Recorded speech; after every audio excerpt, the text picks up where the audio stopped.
Today we're making this delicious looking drool-worthy chocolate chip cookie cake. This dessert is super easy to make, and if by some chance you don't happen to have a springform pan, that's okay because I'm going to show you how to make this using a regular 9-inch cake pan. We're also going to make a delicious chocolate frosting and top everything off with festive birthday sprinkles. Let's get started. To a bowl we need 3/4 cup of unsalted softened butter.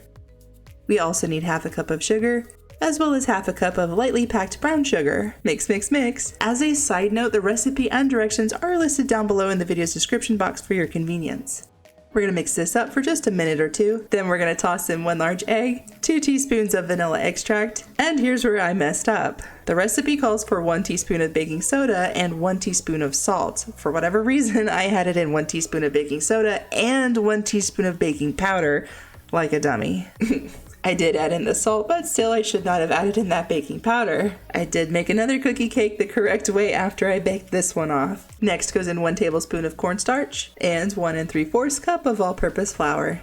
Mix, mix, mix. Lastly, all we need to do is scrape the sides and add in 1 cup of semi-sweet chocolate chips. Like I said at the start of this video, if you don't have a springform pan, that's totally fine. A regular 9-inch cake pan will work just as good. Grab your pan and lightly spray the bottom and the sides with non-stick cooking spray. Yes, you can rub it down with butter if you prefer. And another safeguard for easy removal later, we're gonna line the bottom with parchment paper just like this. Okay, grab your delicious bowl of cookie dough and chuck it all into the pan. Use either a spatula or your clean hands and pack the cookie dough down as evenly as possible. I also used the back of my 1 cup measurer to finish off the top. Now here's an unnecessary step, but if you want your cookie cake to look extra pretty, grab a handful of chocolate chips and place them all around the top like so. Placing the pointy ends of your chocolate chips down into the cookie, making sure the little bottoms are face up. Now that that's done, into a preheated oven at 350 degrees for 21 to 23 minutes. You don't want to overbake this cookie cake. Remove from the oven once the edges start to turn golden brown and the center looks set. This looks perfect. Cookie Monster would be proud.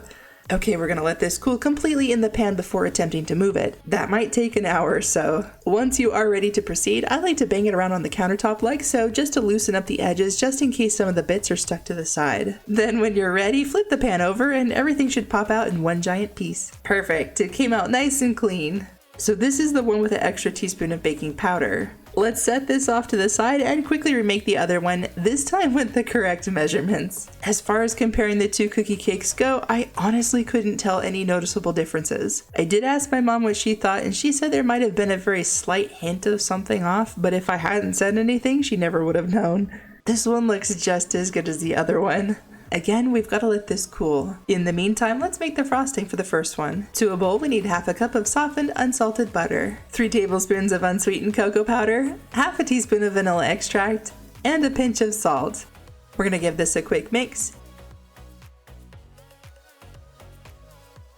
Next, we're going to alternate between the last 2 ingredients, powdered sugar and milk. We need 2.5 cups of powdered sugar and anywhere from 2 to 4 tablespoons of milk. I was a little sloppy with my milk. I know I added in at least 2 tablespoons of milk and probably splashed in an additional half tablespoon or so. Mix everything until the frosting looks nice and smooth. We're then going to transfer all of it to a piping bag fitted with whatever your favorite piping tip is. I'm using a Wilton M1 piping tip. That's not my favorite, it's just what I have on hand.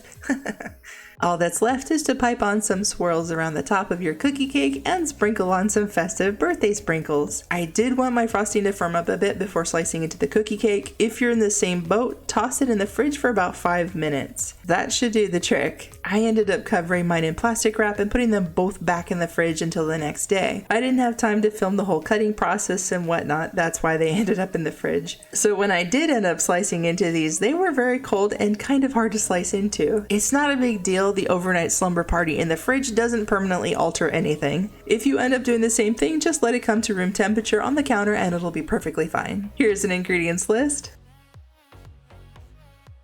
Be sure to subscribe if you haven't already and smash that like button if you want a slice. Thanks for watching and I'll see you all in the next video.